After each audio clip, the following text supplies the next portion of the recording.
Gracias Marisa también por aceptar esta invitación, esta propuesta que se empezó a gestar allá por mayo, abril. Marisa fue profesora de la gran mayoría de los frailes acá de casa, y en el semestre pasado fue mía y de Gonzalo también, así que bueno, cursando y conociendo un poco su experiencia y su amor por Edith Stein, surgió la propuesta de hacer algo en el marco de la novena. Sabemos que celebramos a Edith el día domingo 9, así que bueno, se postergó algunos días más. Así que bueno, gracias Marisa. No. Marisa es, bueno, no sé si quieres contar. No importa. Bueno, como no queremos que sea solamente una charla informativa, sino también espiritual, vamos a hacer una pequeña oración al Espíritu Santo. Oración que fue compuesta por Edith Stein, que acá el hermano Mario nos va a ayudar. Así que recordamos en la presencia de quien estamos, de quien nos convoca, de quien nos hace familia, que es este Dios que es Padre, Hijo y Espíritu Santo. Amén. Amén.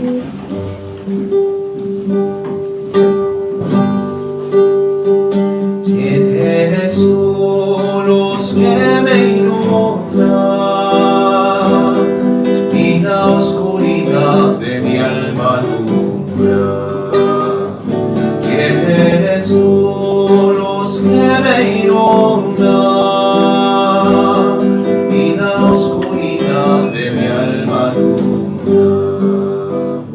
Me conduces con mano materna, y si me dejaras no sabría andar. ¿Quién eres tú, luz que me inunda y la oscuridad de mi alma alumbra? Más cercano a mí que yo mismo y más íntimo que mi intimidad. ¿Quién eres tú, luz que me inunda y la oscuridad de mi alma alumbra? Me has despertado a nueva vida, y nueva vida me das día tras día. ¿Quién eres tú, luz que me inunda y la oscuridad de mi alma alumbra? Armonía donde uno encuentra el sentido secreto de su ser. ¿Quién eres tú, luz que me inunda y la oscuridad de mi alma alumbras? ¿Quién eres tú, luz que me inunda y la oscuridad de mi alma alumbras? Gloria al Padre, y al Hijo, y al Espíritu Santo. Como era en un principio, ahora y siempre, por los siglos de los siglos. Amén. Bueno, antes de comenzar, todos los textos que irá presentando Marisa, luego se los compartiremos a través del número de WhatsApp que ustedes dejaron en el formulario, para que no se preocupen tanto en tomar notas y eso. Sepan que después, terminada la charla, les compartiremos todo. Y además, la charla está siendo grabada, así que también se la compartiremos. Bueno, buenas noches. Gracias por estar acá a esta hora, un martes con frío. Bueno, espero que les sirva, ¿sí?, lo que preparé para ustedes, lo que tenía para compartir.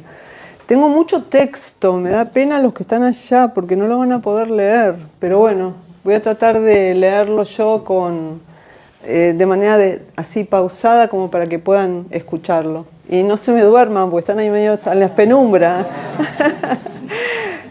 Bueno, yo preparé un resumen de la vida de Edith Stein y algunos puntos, algunas líneas de su pensamiento. No sé si, bueno, todos deben saber que ella empezó estudiando filosofía. Antes, cuando ella entró a estudiar filosofía, decía que estaba pasando por un periodo de su vida donde no podía creer en un Dios personal, ¿no? Entonces, cuando ella empieza a estudiar filosofía, bueno, ahora lo vamos a ver, ella dice en un momento, mis ansias de verdad eran mi única oración, ¿no? Entonces, yo elegí empezar la presentación del pensamiento de Edith Stein por algunas ideas filosóficas, poquito, no se preocupen, como para ir viendo el hilo que la va llevando a ella a su conversión, ¿sí? O a abrazar el cristianismo. Bueno, vamos a empezar primero por la vida, ¿sí? De Edith Stein. A ver, ahí está.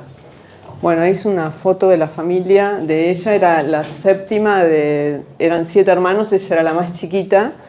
En esta foto figura su papá, pero en realidad es un fotomontaje porque él había muerto ya hace unos años. La familia hizo un fotomontaje como para que él figurara también como parte de la foto, ¿no? Bueno, entonces ella nace en 1891 en Breslau, que en ese momento era parte de Alemania, o actualmente es parte de Polonia, ¿sí? Empieza el colegio, luego lo deja. Ven ahí, dice, a partir de 1904 hay una autobiografía que ella publicó, que está traducida al español con el nombre de Estrellas Amarillas. Ella escribió ese libro explícitamente para contrarrestar la idea que tenía del pueblo judío en esa época, que estaba siendo divulgada por la cultura nazi, ¿no? Como despreciando las costumbres y las creencias del pueblo judío. Ella escribe Estrellas Amarillas un poco para contrarrestar esa imagen, y ahí ella dice que en su adolescencia perdió la fe o no podía creer en la existencia de un Dios personal. Esta es la madre de Edith Stein, Augusta, que tuvo mucha importancia en la vida de ella, porque la madre la apoyó muchísimo en todas sus decisiones. Por ejemplo, ella empieza a estudiar ella empieza a estudiar en la Universidad de Breslau, ¿sí? Primero empieza a estudiar germanística, historia y psicología, sobre todo le interesaba mucho la psicología. Ella en la biografía Estrellas Amarillas dice que hay algo que desde chiquita, ya desde los 6 años, le causaba mucho asombro, que era como la existencia de una especie de dualidad en la persona.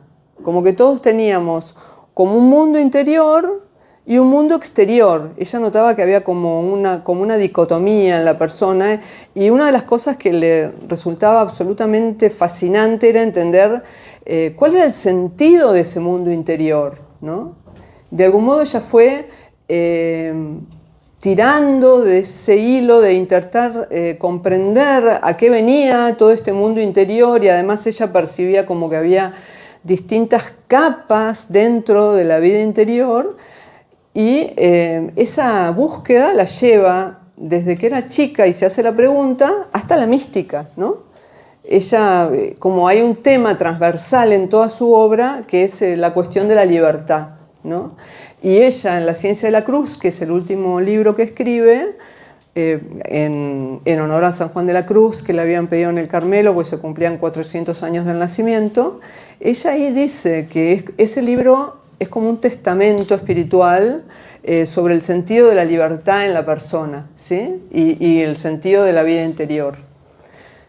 Incluso hay un capítulo del libro que dice, este capítulo es mío, no es de San Juan de la Cruz. O sea, como diciendo, son conclusiones de mi propia cosecha que yo pienso que van muy bien con la filosofía de San Juan, ¿no? Entonces, ya desde esa época, por eso el interés por la psicología. Pero en la psicología que se enseñaba en ese momento en Breslau era una psicología de tipo conductista, o sea, como una idea muy superficial de la psiquis humana, como determinista, ¿no? Y en ese momento, cuando ella está estudiando ahí, se desilusiona de la psicología, un profesor le acerca las investigaciones lógicas de Edmundo Husserl, ¿no? Que Husserl estaba fundando una corriente filosófica totalmente renovadora para esa época en Gotinga, en la Universidad de Gotinga. Y bueno, ella se entusiasma mucho leyendo ese texto, que la fenomenología de Husserl tiene un sentido muy especial en la historia de la filosofía. En cierto modo es una vuelta a una comprensión del conocimiento que estaba muy presente en el medioevo y que fue bastante dejada de lado en la modernidad, que era poner el acento en la primacía, por decir así, de la contemplación de lo real y de la verdad como algo objetivamente existente en lo real, ¿no? Que hay muchas corrientes de filosofía moderna que sospechan o dudan de esa posibilidad. Entonces Edith Stein va a estudiar a Gotinga apoyada por la madre, que era muy raro en esa época. Primero que las mujeres estudiaran en la universidad y después que se fueran de su casa a estudiar a otro lugar, ¿no? Y sin embargo la madre la apoya. Bueno, cuando se desencadena la Primera Guerra Mundial, Edith Stein sirve como enfermera en un hospital, como dice ahí, en un hospital austríaco. Tenía 22 o 23 años, era muy jovencita, ¿sí? Ya era discípula de Husserl, pero bueno, pone entre paréntesis los estudios y se va a servir de enfermera. Y después a Husserl lo trasladan o le dan una cátedra en otra universidad, ¿sí? En Friburgo, y Edith Stein va con él a Friburgo y ahí hace su tesis de doctorado sobre la empatía, ¿sí? La tesis de la empatía sería cómo es posible conocer el mundo interior del otro, o sea, tener una cierta experiencia del mundo interior del otro, ¿no?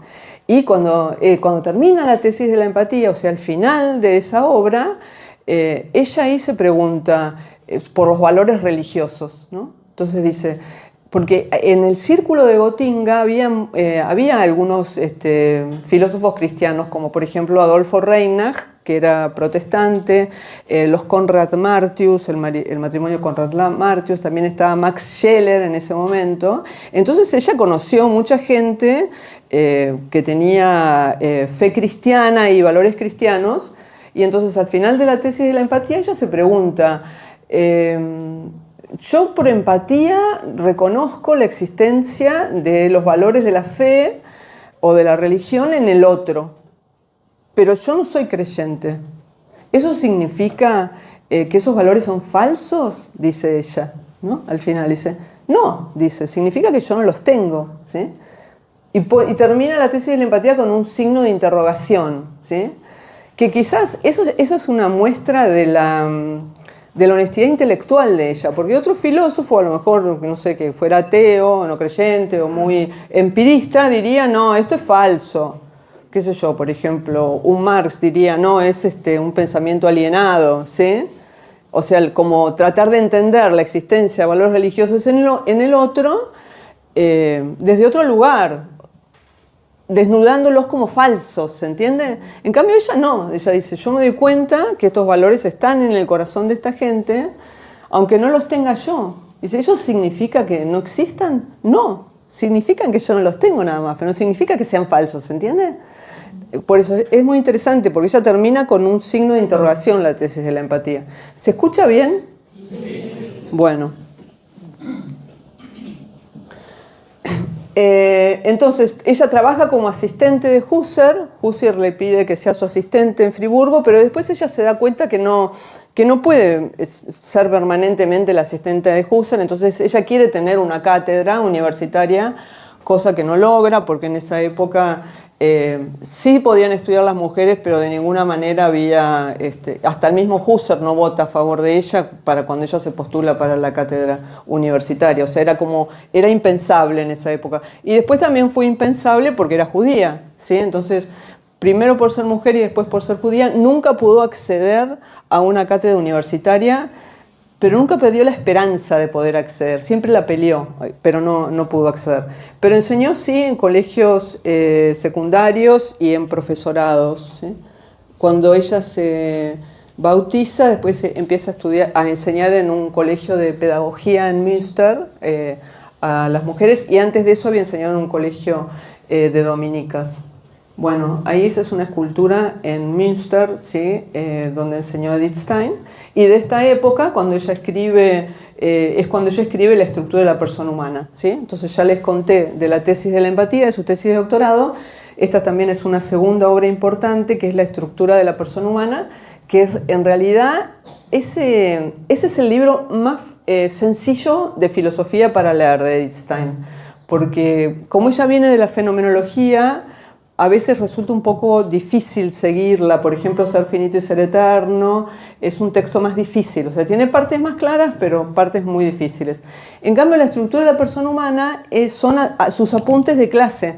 Son los apuntes que ella preparaba para la clase, que después de los bombardeos de la Segunda Guerra Mundial quedaron enterrados, ¿sí? en el Carmelo, y los rescataron.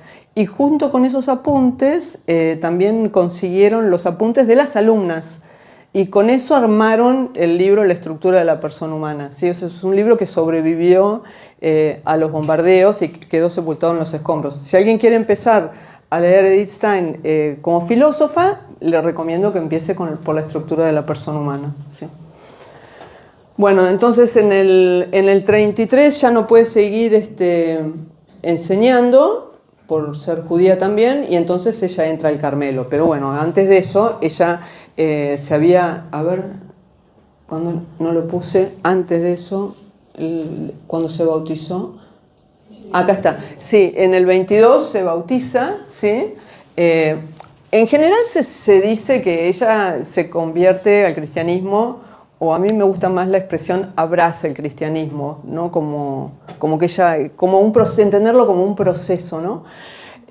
Por la lectura de Teresa de Ávila. Eso fue uno de los factores, ¿sí? Pero yo pienso que también la experiencia, ella lo dice en Las Estrellas Amarillas, cuando ella vuelve de la guerra, Adolfo Reinach, que era muy amigo de ella, murió en la guerra, ¿no? Había servido en la guerra y murió. Y ella fue a visitar a la mujer de Adolfo Reinach, que estaba viuda.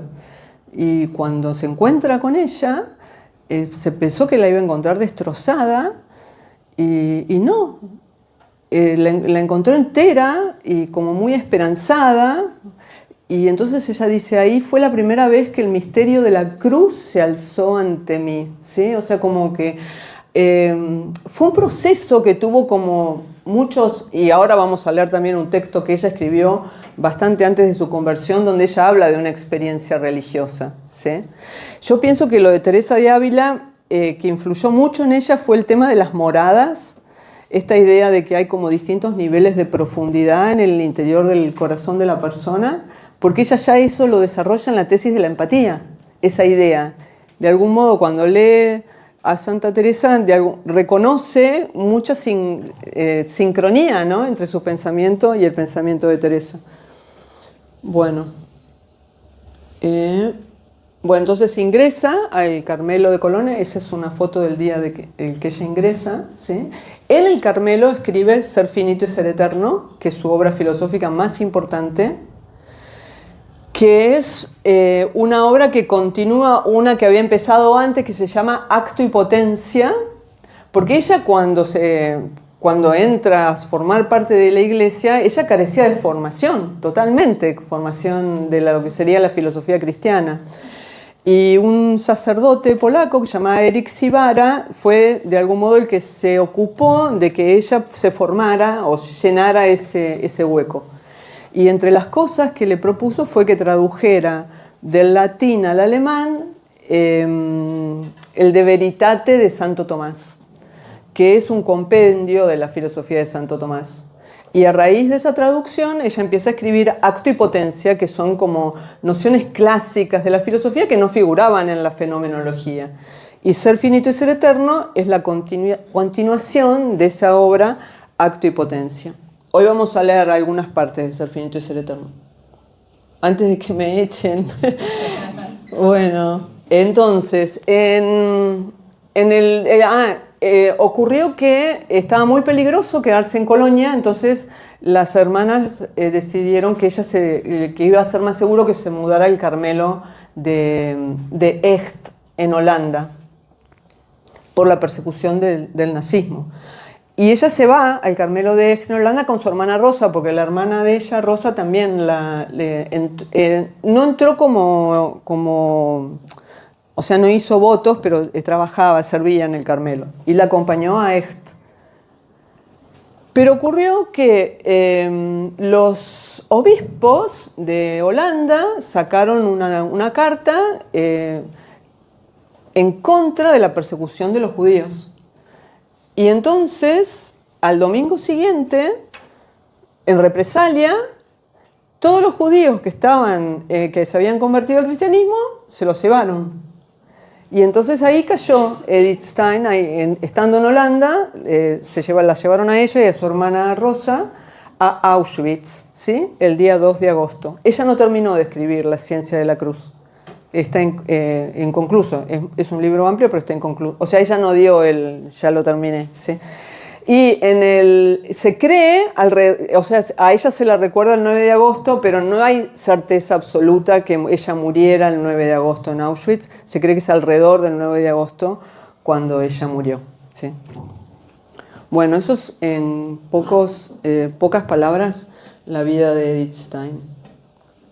Fue muy dolorosa para su madre, que ella, primero que dejara de ser judía, porque la madre era una judía devota, y después que entrara al Carmelo, porque era de clausura, no le iba a poder ver más.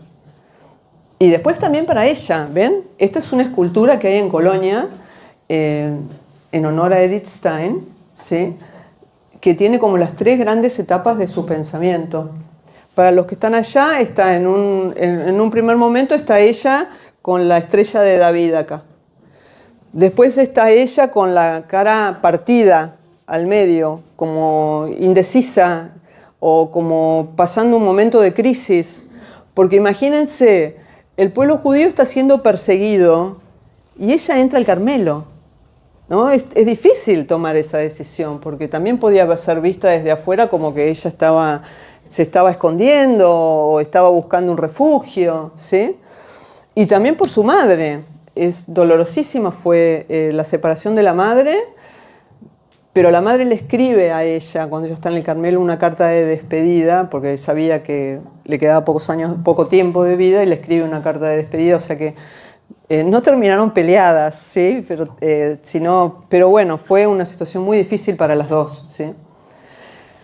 Y la tercera está ella con el hábito y la cruz, avanzando sobre un camino que está lleno de zapatos, ¿bien? Como símbolo de los campos de concentración, que está lleno de zapatos. Es hermosa esa escultura. Bueno, acá están los 3 separados, los 3 momentos, y esta guía, mis ansias de verdad, era mi única oración. O sea, como que la búsqueda de la verdad fue el camino al que ella dirigió para ir tomando todas las decisiones que la llevaron desde Breslau hasta Auschwitz, ¿sí? Bueno, esto es acerca de la vida, bueno, y lo que ocurrió después. Bueno, los que están allá no pudieron ver el tema de la beatificación y la canonización, pero esas son cosas sabidas. Bueno, empezamos con el pensamiento. Vos decime cuando tengo que terminar. Bueno, me gustaría arrancar por algo con lo que ella arranca en Ser Finito y Ser Eterno. Cuando en Ser Finito y Ser Eterno ella trata, así como hizo la traducción del De Veritate de Santo Tomás, del latín al alemán, que no fue solamente una traducción así textual, sino que ella trataba de adaptar el lenguaje como para que se entendiera el contenido de los conceptos que quería transmitir Santo Tomás, ¿no? En Ser Finito y Ser Eterno, ella trata de que se entienda qué significa el acto, la potencia, los conceptos de sustancia, accidente, que son todas categorías de la filosofía clásica. Ella trata de traducirlas o de presentarlas de un modo tal que la gente pudiera palpar de qué se refería. Entonces toma una vía de presentación de los temas más bien agustiniana, ¿sí? O sea, a hablar del yo, de la experiencia del sujeto. de la situación de la persona, ¿no? Entonces ella está hablando, para tratar de explicar la noción de sustancia y accidente, que son nociones de Aristóteles, que bueno, ahora no vienen al caso, ella parte de la experiencia de la vida del yo, de la temporalidad del yo, ¿no? Ella dice que nosotros vivimos la vida o experimentamos la vida en unidades de experiencia, ¿no? Por ejemplo, esta es una unidad de experiencia. Hace un rato estábamos en la misa, era otra unidad de experiencia. Cuando uno llega a su casa a la noche y piensa su día, recuerda unidades de experiencia. No recuerda como que vivió de instante en instante, sino unidades de experiencia. Momentos de alegría, momentos de tristeza, momentos de preocupación, son unidades de experiencia. Esas unidades de experiencia, dice ella, pasan, pero hay algo que permanece, ¿no? Que sostiene esas unidades de experiencia. Bueno, entonces ella distingue el yo, que es lo que sostiene, que es la sustancia, diría Aristóteles, pero no importa, es el sujeto lo que sostiene, lo que permanece a través de los cambios, de esas unidades de experiencias de vida que son pasajeras, ¿sí? Que no viven sino es en la vida del yo. No existe un momento de alegría flotando, siempre es una persona que experimenta la alegría. Entonces Ben dice, a ver, yo lo voy a leer de acá porque me queda más cómodo. Dice, el yo vive y la vida constituye su ser.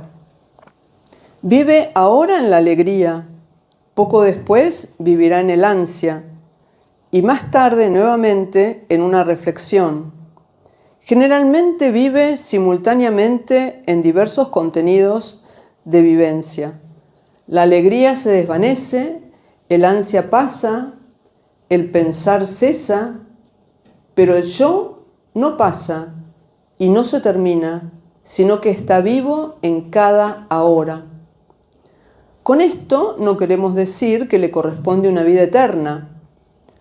No necesitamos preguntarnos si ha existido desde siempre y si será para siempre.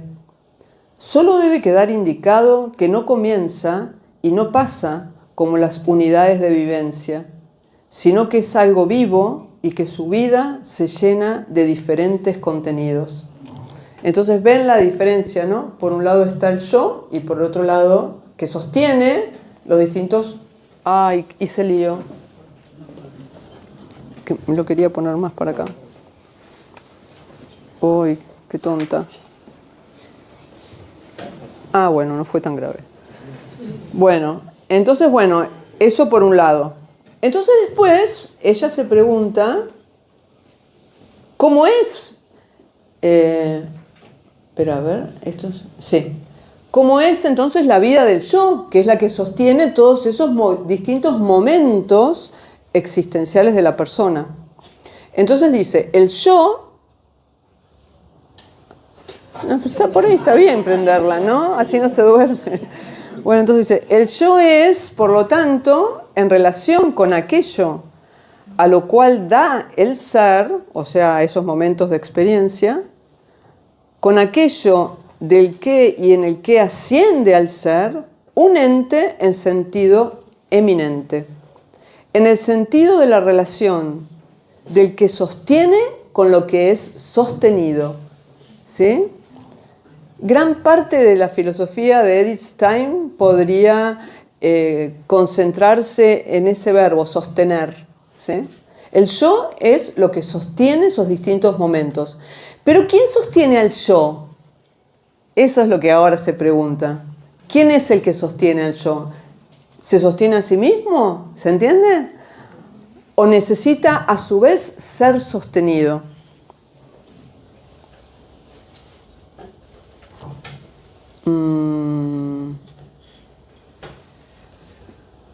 Bueno, lo voy a leer. Dice, ahora bien, ¿qué pasa con la vida misma de la que se ha dicho que se da a los contenidos mediante el yo? ¿El yo es una fuente de vida?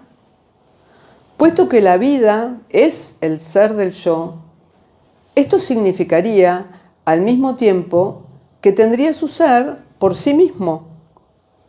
Pero obviamente esto no va de acuerdo con los rasgos particulares que hemos constatado en este ser. a saber, el misterio de su origen y su fin, o sea, como diciendo, no, es evidente que nosotros no nos damos a nosotros la vida, ¿sí?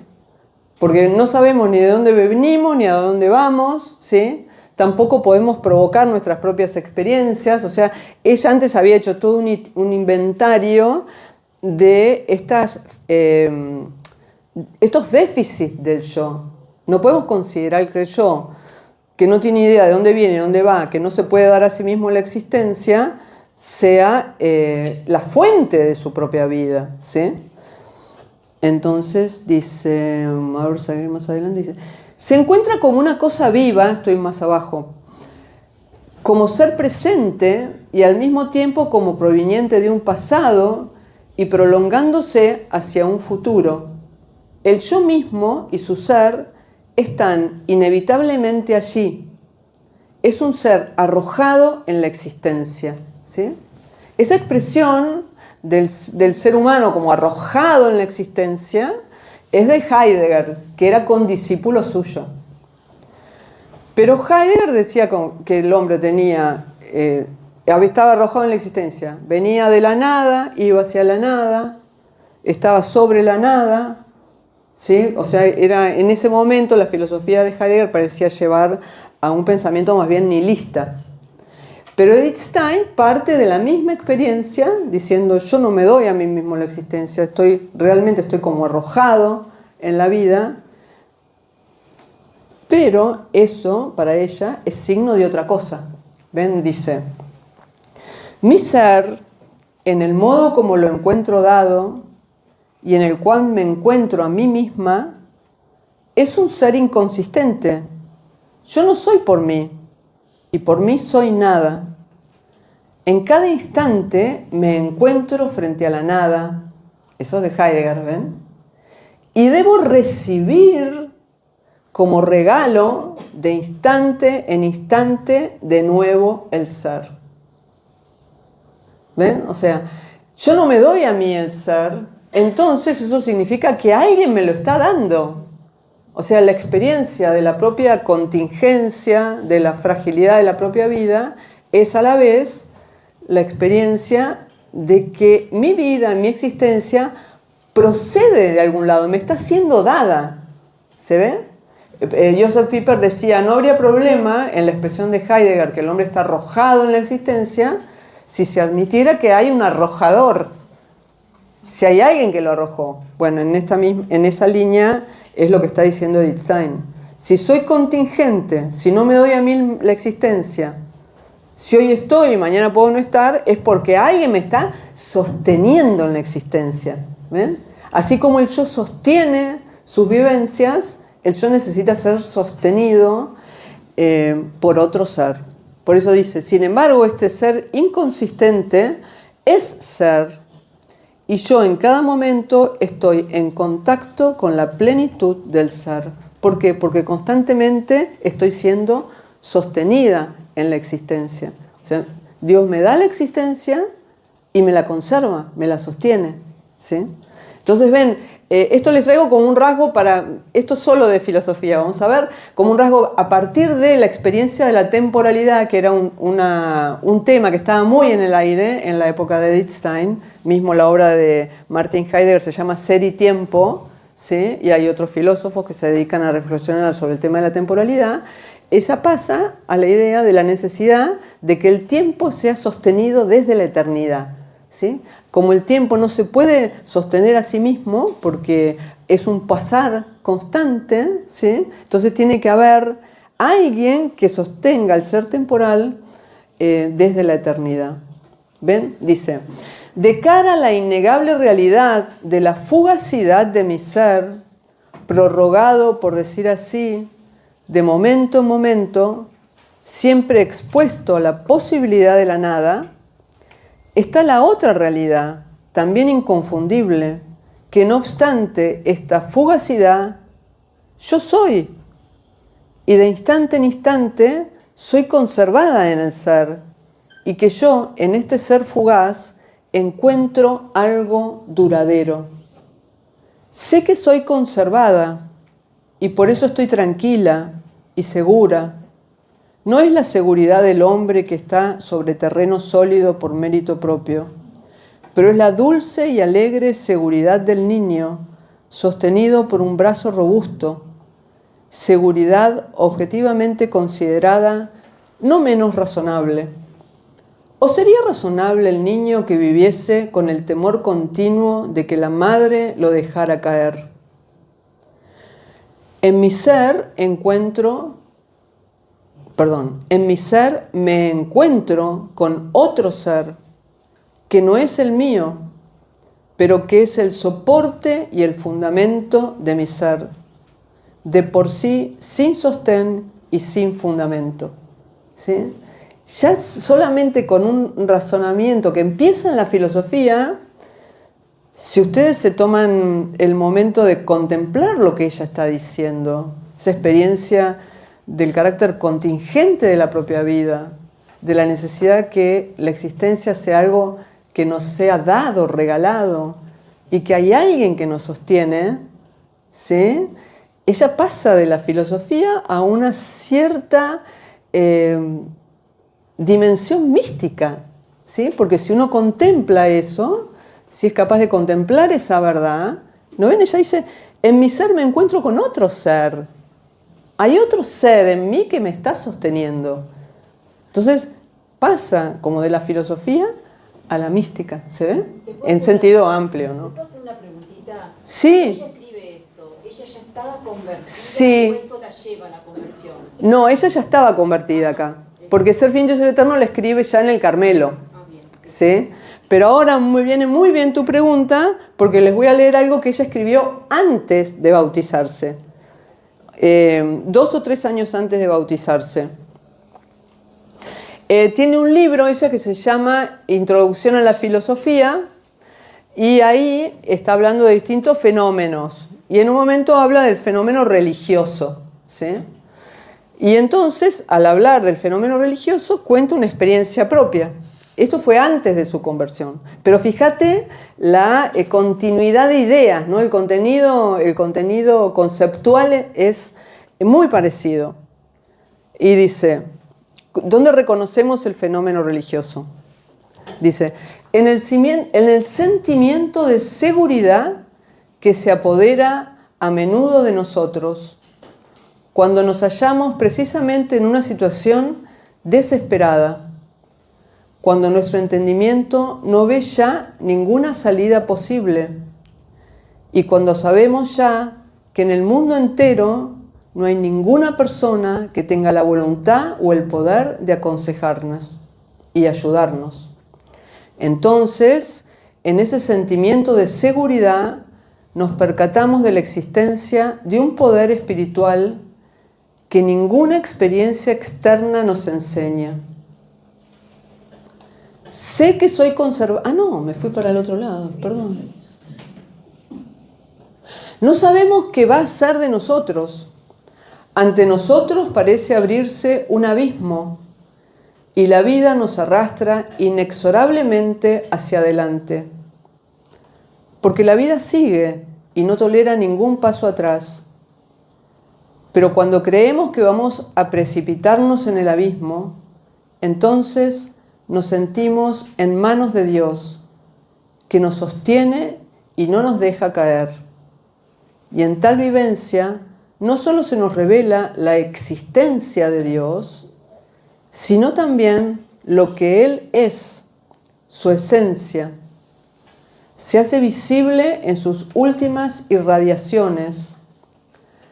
La energía que nos apoya cuando fallan todas las energías humanas, que nos regala nueva vida cuando pensamos que estamos muertos internamente, que fortalece nuestra voluntad cuando ésta amenaza paralizarse. Esa energía pertenece a un ser todopoderoso.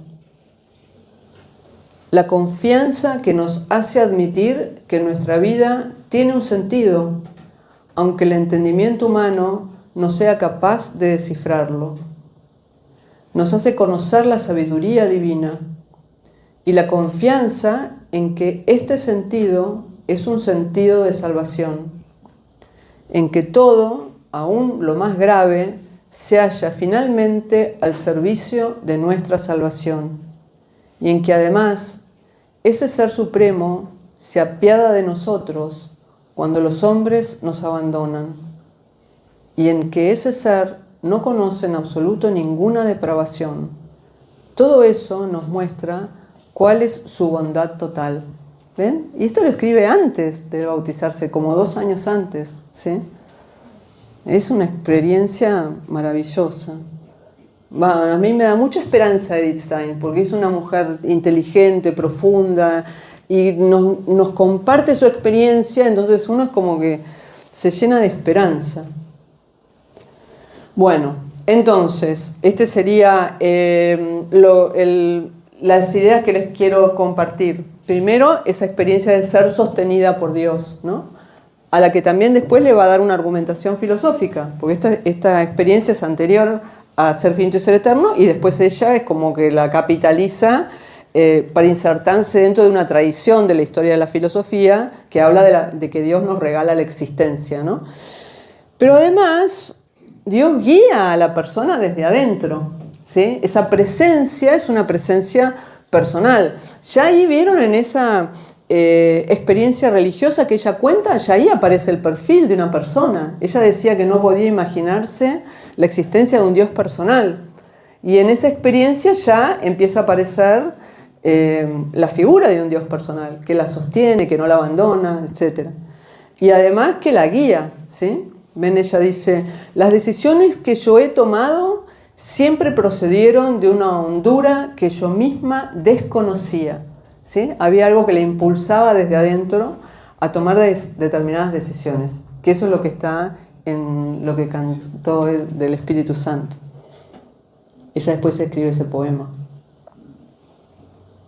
Bueno, ¿ya están cansados? ¿Y qué me van a decir? ¿No?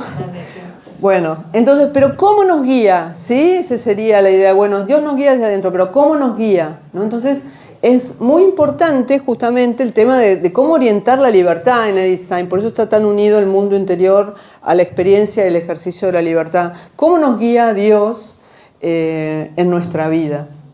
Y entonces ella, hay un capítulo que les recomiendo, que yo siempre le doy a los alumnos, que se llama La interioridad del alma, de Ser finito y Ser eterno. Ese también se entiende muy bien. Donde ella, ahí, bueno, dice muchas cosas, pero en lo que nos interesa a nosotros, lo que nos va guiando es el conocimiento del sentido, ¿sí?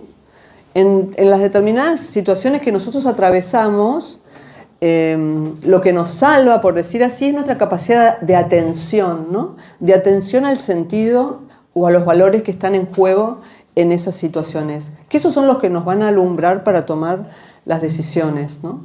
Ella, por ejemplo, pone ahí en Ser finito y Ser eterno, un poco más adelante de esto, el ejemplo de un médico, que yo siempre les doy ese ejemplo porque me parece muy luminoso. Un médico que llega a su casa, después de haber trabajado todo el día, cansado, lo único que quiere es irse a dormir, ¿sí? No quiere ni comer, ¿sí? Pero lo llaman, que es importante que vuelva a salir, porque hay una persona que su vida depende de que él vuelva a salir, de que él la asista. Y bueno, y el médico sale, ¿sí? Entonces Edith Stein se pregunta, ¿pero dónde sacó la energía para volver a salir? Si hace 2 minutos lo único que quería era irse a dormir. Y del sentido comprendido, ¿ven?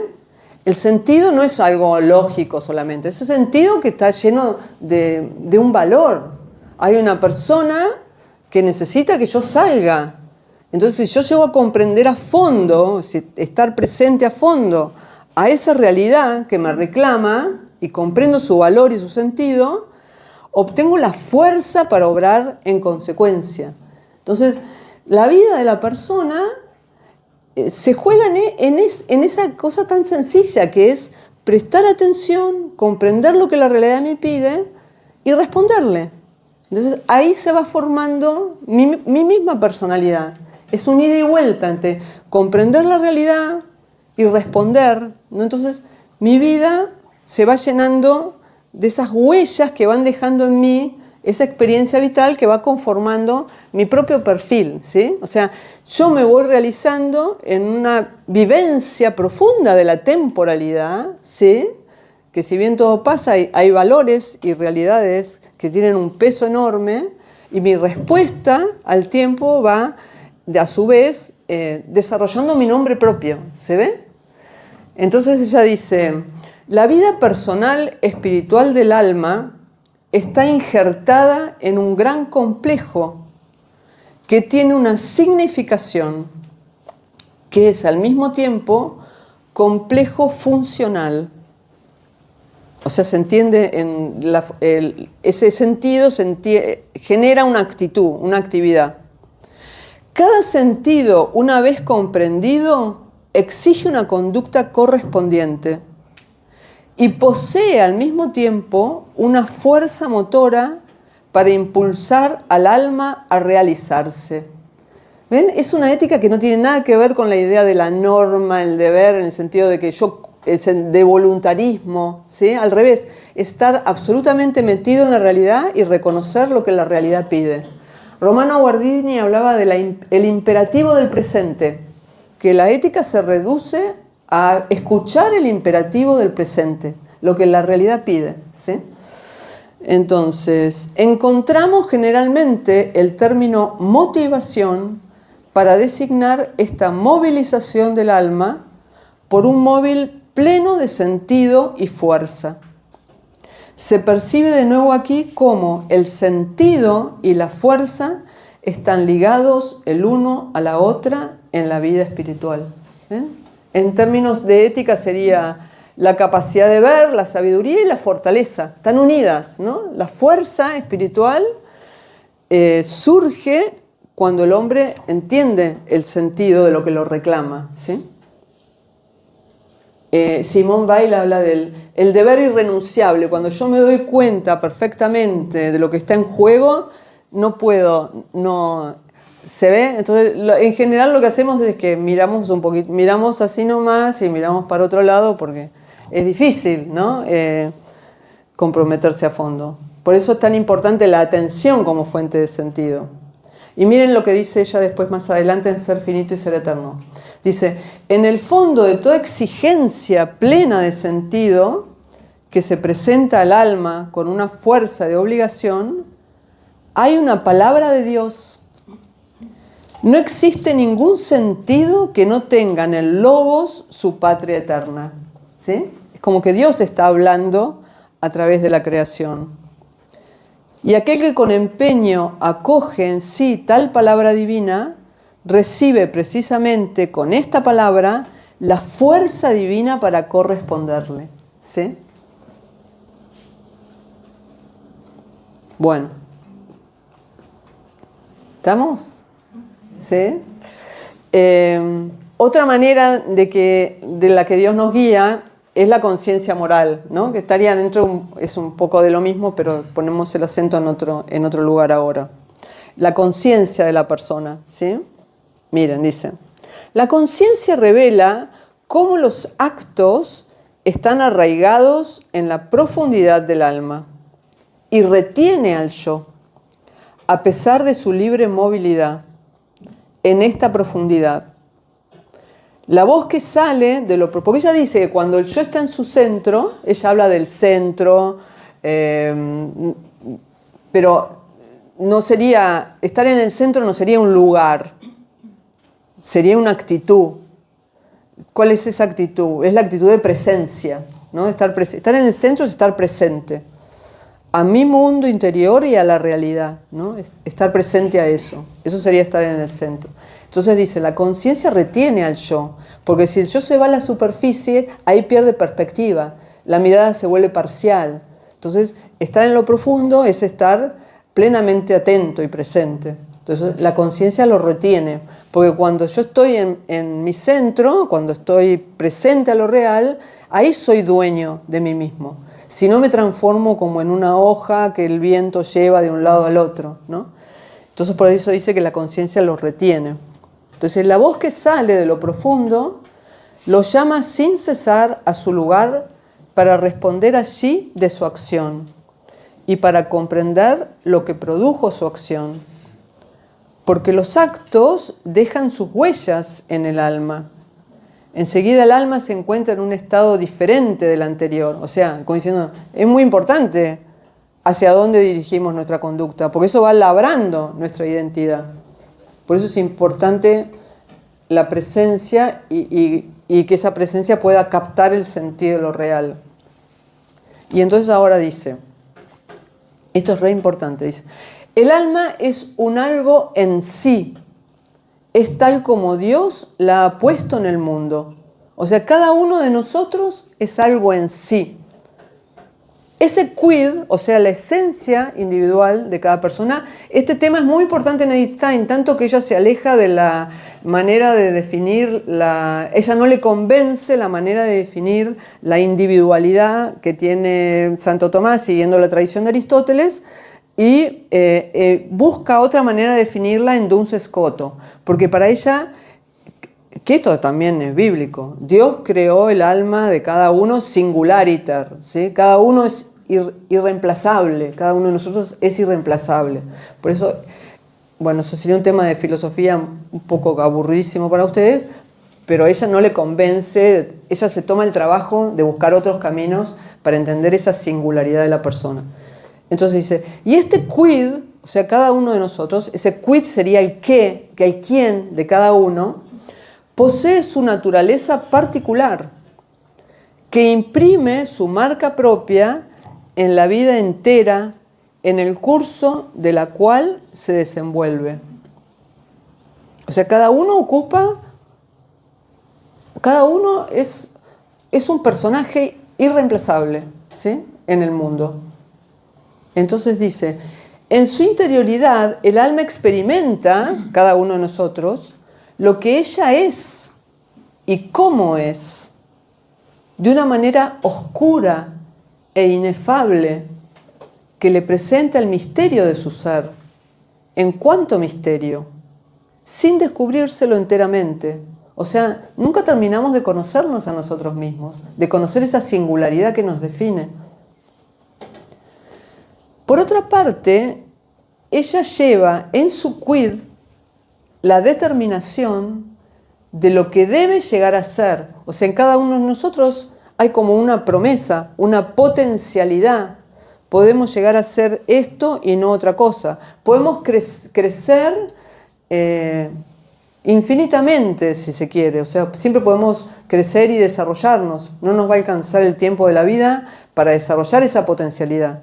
Pero es esa y no otra, ¿sí? Entonces, ella lleva en su quid la determinación de lo que debe llegar a ser, o sea, de sus posibilidades. ¿Y cómo puedo llegar a ser lo que debo llegar a ser? ¿No? O sea, ¿cómo se da eso? Y ella contesta, por medio de lo que recibe y lo que hace. ¿Sí? No hay otra manera. O sea, doy a luz mis posibilidades por medio de lo que recibo y lo que hago. ¿Sí? O sea, de mi ida y vuelta con el mundo. Dice, siente la compatibilidad o incompatibilidad de lo que acoge en sí con su ser propio. Si le es provechoso o no. Si sus acciones van o no en el sentido de su ser. O sea, el alma siente, ¿ven? Ella usa en alemán ese verbo, sentir. Siento si esto tiene que ver conmigo o no tiene que ver conmigo, ¿sí? Ese sentir está vinculado con quién eres tú, dulce luz, ¿sí? Hay como una especie de radar interno que nos va mostrando, esta batalla la tengo que pelear, esta no, ¿sí? Esto es para mí, esto no es para mí, ¿sí? Yo siempre les cuento a los alumnos de una persona que me dijo que le había llegado por WhatsApp la propuesta de adoptar 4 hermanitos. Ellos estaban queriendo con la mujer poder tener hijos y no podían. Y cuando lo vio dijo, esto es para mí. Yo lo hubiera visto y hubiera dicho, o lo hubiera, digo, pobre, ojalá que encuentren una familia, pero no hubiera dicho esto es para mí, ¿sí? Pero ven, es una cosa muy, muy sutil el modo de impulsarnos a dar el siguiente paso en el propio camino. Entonces, por medio de lo que recibe y lo que hace, ¿cómo sé que esto que recibo me está llamando a mí, es lo que yo tengo que hacer? Lo siento, ¿sí? ¿Siento que eso tiene que ver conmigo o no? Por eso es la importancia de la lucidez de la vida interior. Bueno, este es el poema del Espíritu Santo, es un párrafo del poema del Espíritu Santo que recién ¿cómo era tu nombre? Mario. Que recién cantó Mario. Bueno, ¿no lo vuelvo a leer o sí? Bueno, dice, ¿quién eres tú? Es una partecita, es mucho más largo. ¿Quién eres tú, dulce luz, que me llena e ilumina la oscuridad de mi corazón? Me conduces igual que una mano materna, y si me soltaras, no sabría ni dar un paso. Tú eres el espacio que envuelve todo mi ser y lo encierra en sí. Abandonado de ti, caería en el abismo de la nada, de donde tú lo elevas al ser. Tú, más cercano a mí que yo misma, y más íntimo que mi intimidad, y sin embargo inalcanzable e incomprensible, y que hace explotar todo nombre, Espíritu Santo, amor eterno. ¿Sí? Bueno, yo uno mucho esto con el sentir que ella la fue guiando, o lo que decía antes que vimos, mis decisiones procedieron de una profundidad para mí desconocida, ¿sí? Como que hay un impulso interior del sujeto que le va mostrando hacia dónde dar el siguiente paso, ¿sí? Bueno, para no quedarnos solo con el individuo, la persona, en sentido individual, por decir así, o particular, también está la idea en Edith Stein de ser sostén para los demás, ¿no? Porque ese papel que uno desempeña, el médico, por ejemplo, ¿sí? Él está realizando su vocación, pero a su vez su vocación se traduce en ser sostén para los demás, ¿no? Ven, ella dice, el mundo entero del devenir está gobernado por el orden que permite a cada criatura orientarse hacia su propia perfección. O sea, ese quid es mi orden interno, que me orienta en la vida.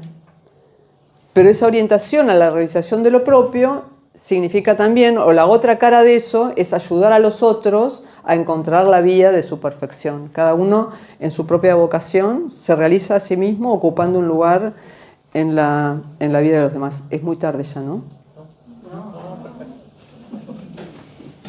Bueno, dice, las almas humanas pueden, en virtud de su espiritualidad libre, abrirse las unas a las otras, y en entrega de amor, una puede acoger en sí misma a la otra.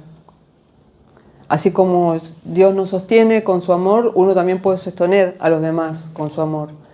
Jamás tan completamente como las almas pueden estar en Dios, pero sí de una manera más o menos profunda. Y este recibir no es simplemente una captación por el conocimiento que deja al objeto a distancia y que tiene un poco de significación para la interioridad del alma. Se trata de un recibir en la interioridad que nutre al alma y la ayuda en su configuración.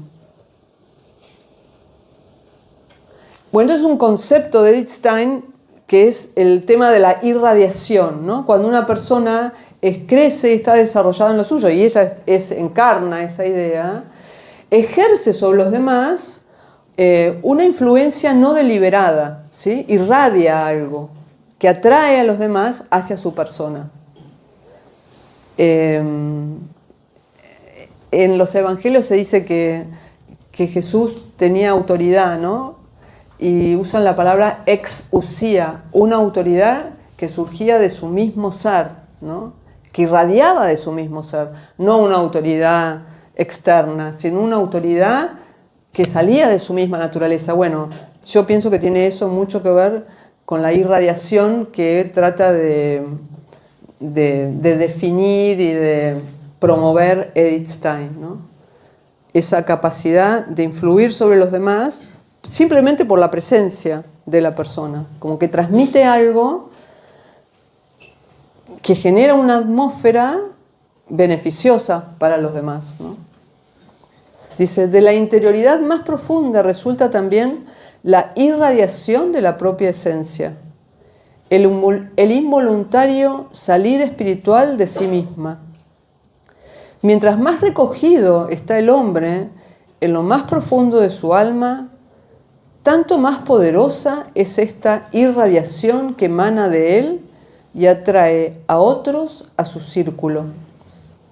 Pero tanto más marcado lleva también todo comportamiento libre espiritual la señal de la particularidad personal que se sitúa en la interioridad más profunda del alma.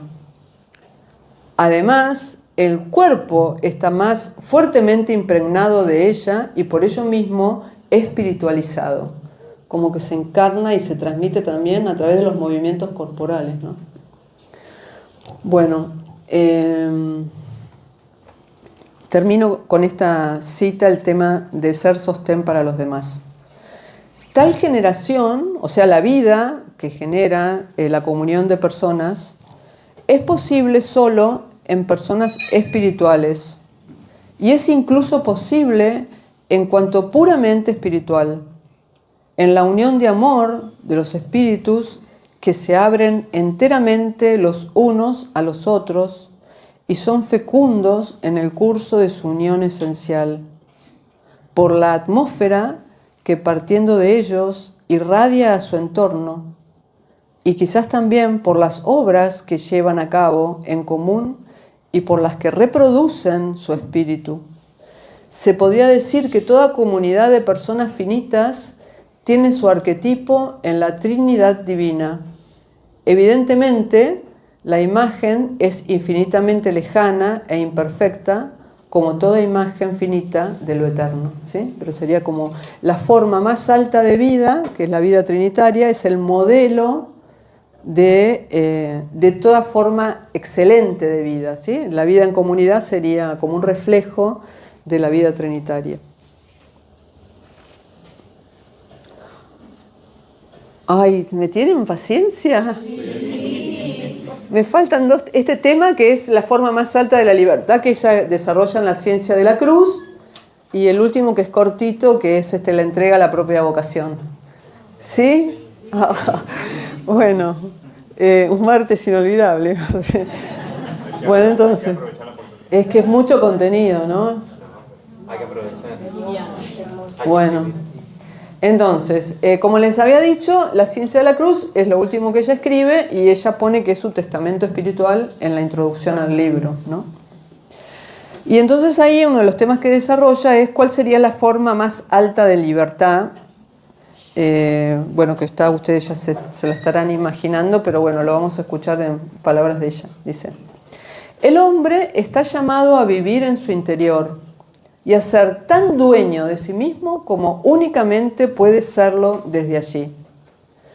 Solo desde allí es posible un trato auténticamente humano con el mundo.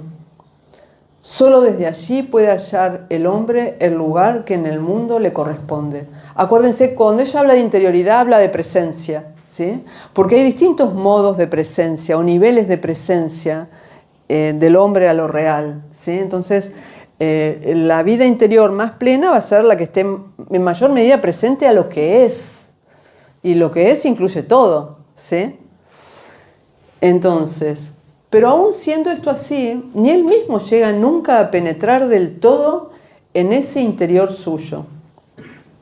Es un secreto de Dios cuyos velos solo él puede levantar en la medida que a él le plazca, ¿no? Como antes decía, el hombre percibe su ser como misterio y lo va develando en ese ida y vuelta, ¿no? Pero eso sí, el hombre ha sido constituido dueño de ese reino suyo íntimo. Puede mandar en él con entera libertad, pero también le incumbe el deber de guardarle como tesoro precioso que le ha sido confiado, ¿eh? La vida de cada uno de nosotros es un tesoro precioso que nos ha sido confiado. ¿Sí? Como diciendo, no somos los dueños de nosotros mismos. Se nos ha confiado este tesoro. ¿Sí? El alma tiene el derecho de disponer y decidir de sí misma. La misteriosa grandeza de la libertad personal estriba en que Dios mismo se detiene ante ella y la respeta. Dios no quiere ejercer su dominio sobre los espíritus creados, sino como una concesión que éstos le hacen por amor. Él conoce los pensamientos del corazón, penetra con su mirada los más profundos senos y reconditeces del alma, donde ella misma no podía llegar de no ser iluminada con una luz especial a propósito. Pero no quiere apoderarse de lo que es propiedad del alma, sin que ella misma consienta en ello. No dejará de poner, sin embargo, todo en juego, a fin de conseguir que el alma entregue libremente la propia voluntad a la voluntad divina, como una donación que ella le hace en su amor, y poder de esta suerte conducirla hacia la unión bienaventurada. Esta es la buena nueva que nos anuncia Juan de la Cruz y a cuya manifestación se encaminan todos sus escritos. Todo hombre es libre y cada día y en cada momento se halla abocado a decisiones ineludibles. En cuanto al centro profundo del alma, es el lugar donde Dios solo mora, en tanto que no está hecha la unión de amor en toda su plenitud, que la Santa Madre Teresa llamará la séptima morada, a la que no tiene acceso el alma, sino con el matrimonio espiritual. Pues bien, ¿será posible que únicamente el alma que ha llegado al último grado de perfección es capaz de una decisión perfectamente libre? Téngase también presente que la libre actuación del alma está, al parecer, tanto más disminuida cuanto más se acerca a su centro más profundo.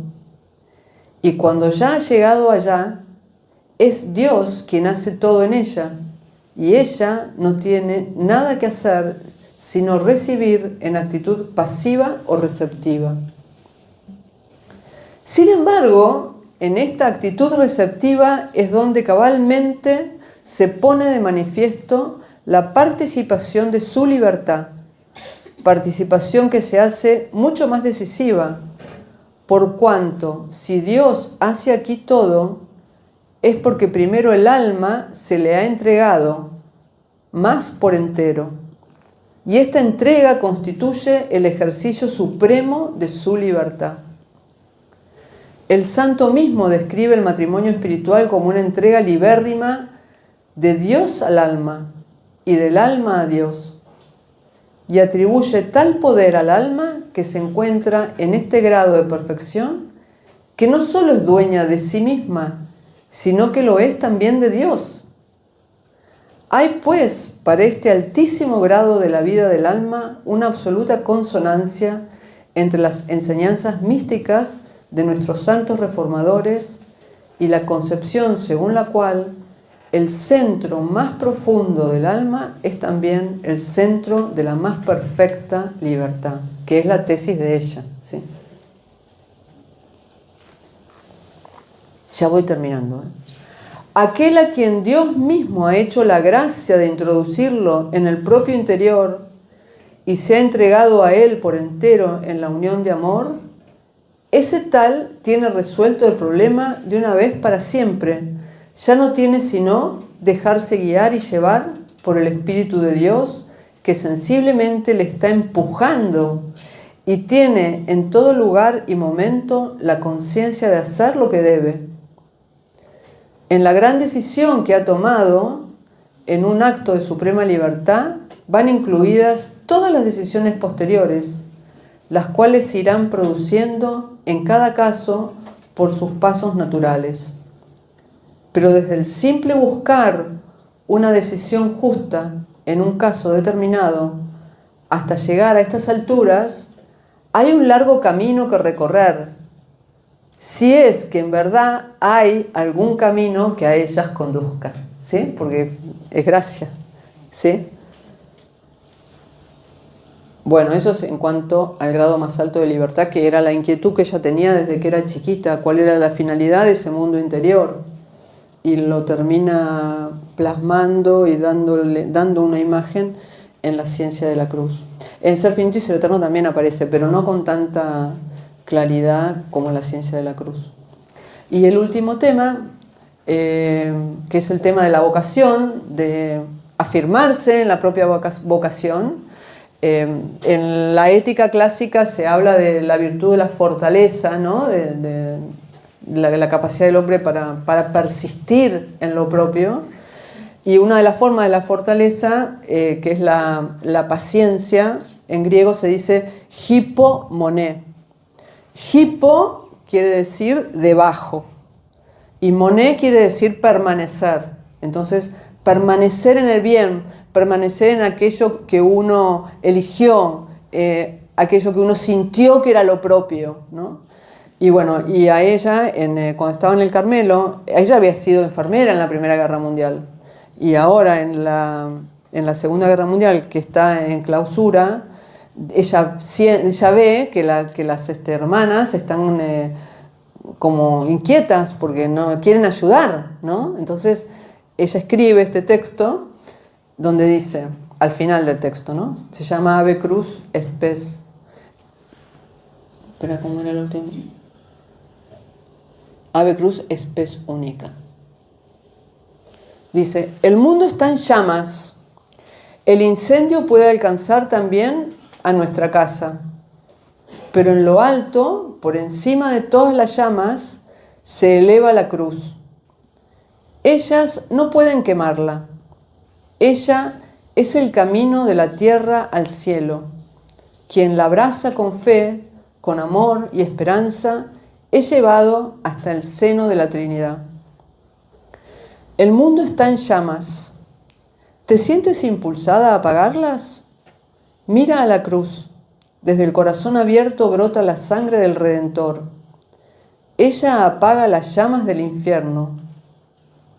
Haz libre tu corazón con el fiel cumplimiento de tus votos. Entonces se derramará en tu corazón el caudal del amor divino hasta inundar y hacer fecundos todos los confines de la tierra. ¿Oyes el gemir de los heridos en los campos de batalla del este y del oeste? Tú no eres médico ni enfermera y no puedes vendar sus heridas. Tú estás encerrada en tu celda y no puedes alcanzarlos. ¿Oyes la llamada agónica de los moribundos? Tú quisieras ser sacerdote y estar a su lado. ¿Te conmueve el llanto de las viudas y de los huérfanos? Tú quisieras ser un ángel consolador y ayudarles. Mira al crucificado. Si estás esponsalmente unida a Él, en el fiel cumplimiento de tus santos votos, es tu sangre su sangre preciosa. Unida a Él, eres omnipresente como Él. Tú no puedes ayudar como el médico, la enfermera o el sacerdote, aquí o allí. En el poder de la cruz puedes estar en todos los frentes, en todos los lugares de aflicción. A todas partes te llevará tu amor misericordioso, el amor del corazón divino, que en todas partes derrama su preciosísima sangre, sangre que alivia, santifica y salva. Los ojos del crucificado te están mirando, interrogándote y poniéndote a prueba. ¿Quieres sellar de nuevo y con toda seriedad la alianza con el crucificado? ¿Cuál será tu respuesta, Señor? ¿Cuál será tu respuesta? Señor, ¿a quién iremos? Tú solo tienes palabras de vida eterna. Ave Crux Spes Única. Esto es muy dramático, porque lo que estaba viviendo ella y la necesidad de ayudar y no poder y mantenerse fiel, ¿no? Pero en el fondo es algo que también podemos traducir en la propia vida.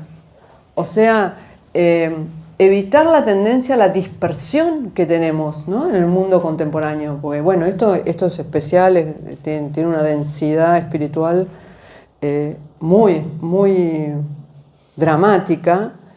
Pero nosotros, también cada uno de nosotros está llamado a desempeñar un papel, ¿no? Como dice, cada uno tiene un quid que tiene que cuidar como un tesoro valiosísimo. Y yo lo que veo ahora en la cultura contemporánea es una gran tendencia a la dispersión, a malgastar el tiempo, ¿sí? Entonces, cada uno a su modo, me parece que también está...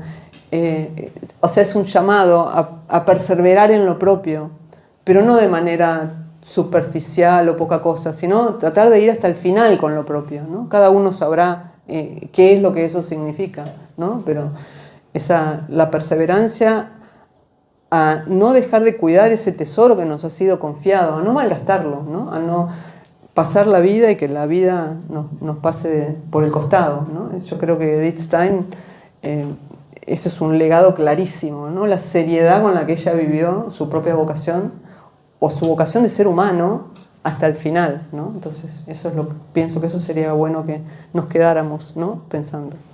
Bueno, listo, no los torturo más.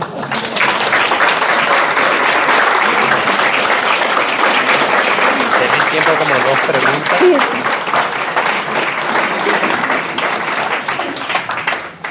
Bueno, gracias, profe. La verdad que excelente. Y ahora, bueno, dejamos unos minutitos acá por si alguien quiere hacer una pregunta. Dejamos espacio para 2, 3 preguntas. Doctora, ¿qué obra de la Santa nos aconsejaría como para iniciar un conocimiento sobre su obra? Ah, ¿una obra sobre ella? Que ella haya escrito. Ah, que ella haya escrito, bueno, para los que tengan, depende del interés de cada uno, porque esto está prendido. Si hay un libro de escritos espirituales, ¿no? Por ejemplo, están las obras completas que se editaron en España, que son como 5 tomos, ¿sí? Que bueno, que eso también se puede conseguir el PDF por internet, cualquier cosa yo se los puedo pasar. Pero si no, si el interés es la orientación espiritual, son los escritos espirituales de ella, que están también publicados de manera individual, se llaman Los Caminos del Silencio Interior. Los Caminos del Silencio Interior, sí. Y si no, bueno, como les decía, el de la estructura de la persona humana, es así, es un curso que ella le dio a chicas que estudiaban pedagogía. Entonces está orientado a decir, bueno, ustedes van a enseñar, pero para enseñar tienen que tener una idea clara de qué es el ser humano. Entonces por eso la estructura de la persona humana sería como la antropología que debe suponer una buena pedagogía según Edith Stein, ¿sí? Gracias. Muy lindas las estampitas, tienen todas una referencia judía, ¿no? Ah, ¿viste qué lindo icono? Hay algunas partes que no termino de entender qué es. Por ejemplo, esto. Y yo busqué quién era el que lo había pintado y le escribí a través de un sitio que había ahí como para preguntarle qué significaba esa construcción, porque yo lo puse, ¿viste? Cuando preguntás a la inteligencia artificial y me dijeron cualquier cosa. Uno me dijeron que era un horno crematorio. Y otros me dijeron que era el Carmelo. Y otros que era un altar. Así que no sé eso qué puede significar. Pero los demás sí se entiende lo que son. Y otra cosa que no termino de entender es por qué ella tiene el manto agarrado en el árbol. ¿Qué significa bien ese árbol? Eso no lo entiendo. Por eso le pregunté. Pero después está, sí, el nombre de ella escrita en hebreo. Esta es la zarza ardiente. Esto, el tema del holocausto. Bueno, y acá, sí, también acá, y el Espíritu Santo, y la Biblia. Y esto es como un... Sí, que rezan, ¿no? Sí, sí, sí. Sí, en otro lado me decía, no, estos son los papeles de su obra, nada que ver. O sea, lo único que no pudo descifrar es ese. Hubiera querido tenerlo todo para hoy, pero no me contestó el que lo escribió, así que no. El del calzado que tiene. Ah, sí, está descalzo, sí. Es precioso. Por lo del Carmelo. Claro, claro. Sí, está con el hábito también. Es precioso el icono ese. Sí, para mí es el más lindo, sí.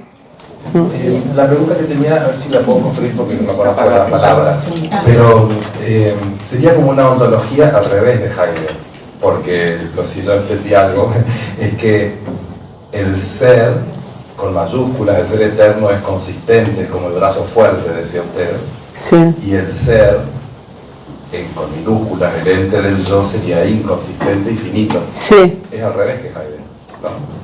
Porque el ser con mayúsculas es inconsistente y el ser del ente es consistente.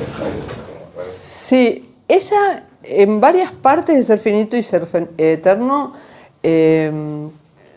toma postura frente a Heidegger. Mismo, ¿te acordás que yo leí que decía, por eso me siento tranquila y segura, por eso en contra de la angustia?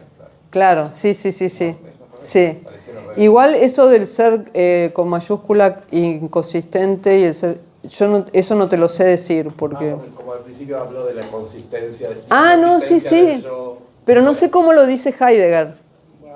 Vos decís que Heidegger dice que el ser con mayúscula es inconsistente. El ser con mayúscula está tachado en Heidegger. Ah. El ser con minúscula es el ente que está enterito. Claro. Un objeto. Sí. El ser del ente con minúscula. En ese sentido sí. Sí, aunque viste que los estudiosos de Heidegger dicen que hay varios Heideggers y que el Heidegger del final de su vida, pero nunca está seguro de lo que piensa Heidegger. Yo por lo menos nunca estoy segura de lo que piensa Heidegger. Y estos días estuve leyendo una filósofa, y en realidad ella era irlandesa, que también ponía lo mismo, se llama Iris Murdoch. Nunca estoy segura de lo que piensa Heidegger, así que yo me consolé, porque dije, yo tampoco, nunca estoy segura. Sí. Pero bueno, la gente que es estudiosa de Heidegger dice que en la última etapa de su vida el ser es como que entra a en una órbita más poética y como que es indefinible y que como que toma algunas ideas de, ¿cómo se llama? Meister Eckhart. O sea, no niega ese ser. Pero algo respecto de eso decía, cuando decía el alma, que el alma no se puede expresar del todo, decía, ¿no? En lo que usted leía. Sí. Se termina de expresar, no se termina de iluminar para uno mismo. Digamos. Claro. Sí, también, claro. Sí, no, de nada. Quería preguntar respecto a la fenomenología que a ella le impregnó también de su formación, si va desarrollando todas estas observaciones espirituales también a través de la fenomenología y qué papel cobra la propia experiencia y la afectividad que parece bastante revolucionaria para la filosofía, me parece a mí que es puro pensamiento. Ella habla de lo que se siente y, bueno, cómo compatibilizaría pensamiento y afecto. Son dos cosas, ¿no? La fenomenología y el pensamiento y afecto. Bueno, ella nunca deja de ser fenomenóloga. El método que utiliza en Ser Finito y Ser Eterno es el método fenomenológico, ¿sí? Así de ir describiendo con detalle para llegar a captar la esencia de lo que quiere decir. O sea que ella siempre, después completó su formación con la tradición de la filosofía cristiana, ¿sí? Y con respecto al pensamiento y los afectos, yo te diría que esa es una manera de entender la filosofía como que fuera pensamiento solo, es una filosofía, porque la filosofía, hay muchos filósofos que, mismo por ejemplo, bueno, San Agustín o mismo Platón, o sea, la afectividad forma parte integral de la persona, ¿sí? Y la afectividad tiene tiene también un gran potencial cognoscitivo, la afectividad de la persona, ¿sí? Y bueno, en Edith Stein eso está claramente, sí, el tema del corazón sería, ¿no? El tema del corazón o la afectividad como algo muy luminoso, porque esa presencia a lo real despierta en el sujeto, la captación de lo real despierta todo su mundo afectivo, o sea, el conocimiento despierta el mundo afectivo y a su vez el mundo afectivo afina el conocimiento, ¿sí? Porque es como... A veces nos pasa, ¿no? En determinada situación captamos algo, pero no de manera así clara y distinta, y eso mueve nuestra afectividad. Entonces pensamos, ¿por qué me angustió tanto esto? Y entonces es la misma afectividad la que te lleva a enfocarte y a captar las razones de por qué vos procesaste eso de determinada manera. O sea, la afectividad también es muy luminosa, y en Edith Stein también está eso, ¿sí? Una última, si alguien quiere. Una pregunta en relación a vos, profe, más personalmente, ¿verdad? ¿Por qué Edith Stein? ¿Qué encontrás en ella que la hace una religiosa, carmelita, filósofa apasionada? ¿No lo logré transmitir? Y bueno, no sé, tiene ideas que son muy luminosas, es muy orientadora, el pensamiento de ella es muy orientador, y además es como que es un ejemplo de vida también, como ella se toma en serio lo que significa ser un ser humano y trata de realizarlo hasta el final, ¿sí? Entonces, eso es a mí por lo menos me resulta muy entusiasmante. Ella pasó horas y horas de su juventud con los libros y estudiando, ¿no? Ella tenía una voluntad impresionante cuando es joven y pasa horas y ya no puede más, igual sigue. Eso en el Estrellas Amarillas se ve mucho, ¿no? Sí, la vocación de estudio, sí, era muy estudiosa. Sí. Estudio y su perseverancia. Sí, pero además también, De ella, ¿no? además, por ejemplo, en las cartas de ellas, el año pasado o el anteaño se publicó un libro sobre la vida de ella muy importante de tamaño, de Irene Chiquer-Bauer, que es la biografía más completa para mí de ella.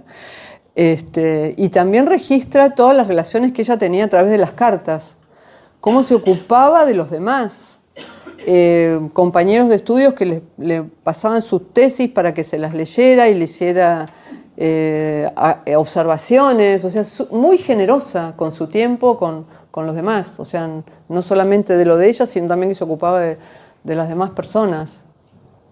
No sé, tiene una personalidad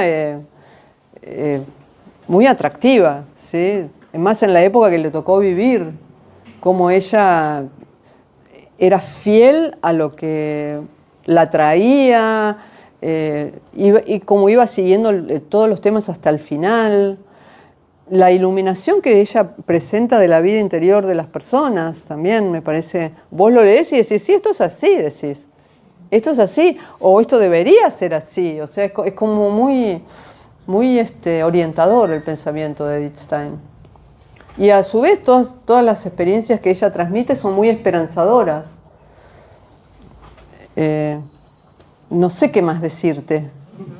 Tendrías que leerla. ¿No? Claro. Sí. ¿Vos qué esperabas que te dijera? A ver.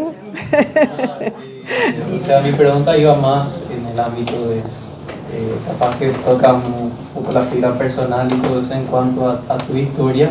Digamos, ¿en qué momento de tu vida entraste? ¿En qué momento de mi vida la conocí? Está bien. Y bueno, cuando iba a la facultad, profesor de ética, que yo me dedico a la ética, nos daba Edith Stein. En esa época, hace un montón, que Edith Stein casi no era conocida. Y mi profesor también era muy, tenía una personalidad muy apasionante y transmitía a los autores de manera muy vívida. O sea, hacía que la vida fuera algo muy entusiasmante. Vos salías de las clases y decías, yo quiero desarrollarme como persona, ¿no? Yo quiero llegar a eso, quiero llegar a tener una experiencia vital rica, ¿no? Como vos veis las cosas que él transmitía. Y bueno, y ahí la conocí a Edith Stein.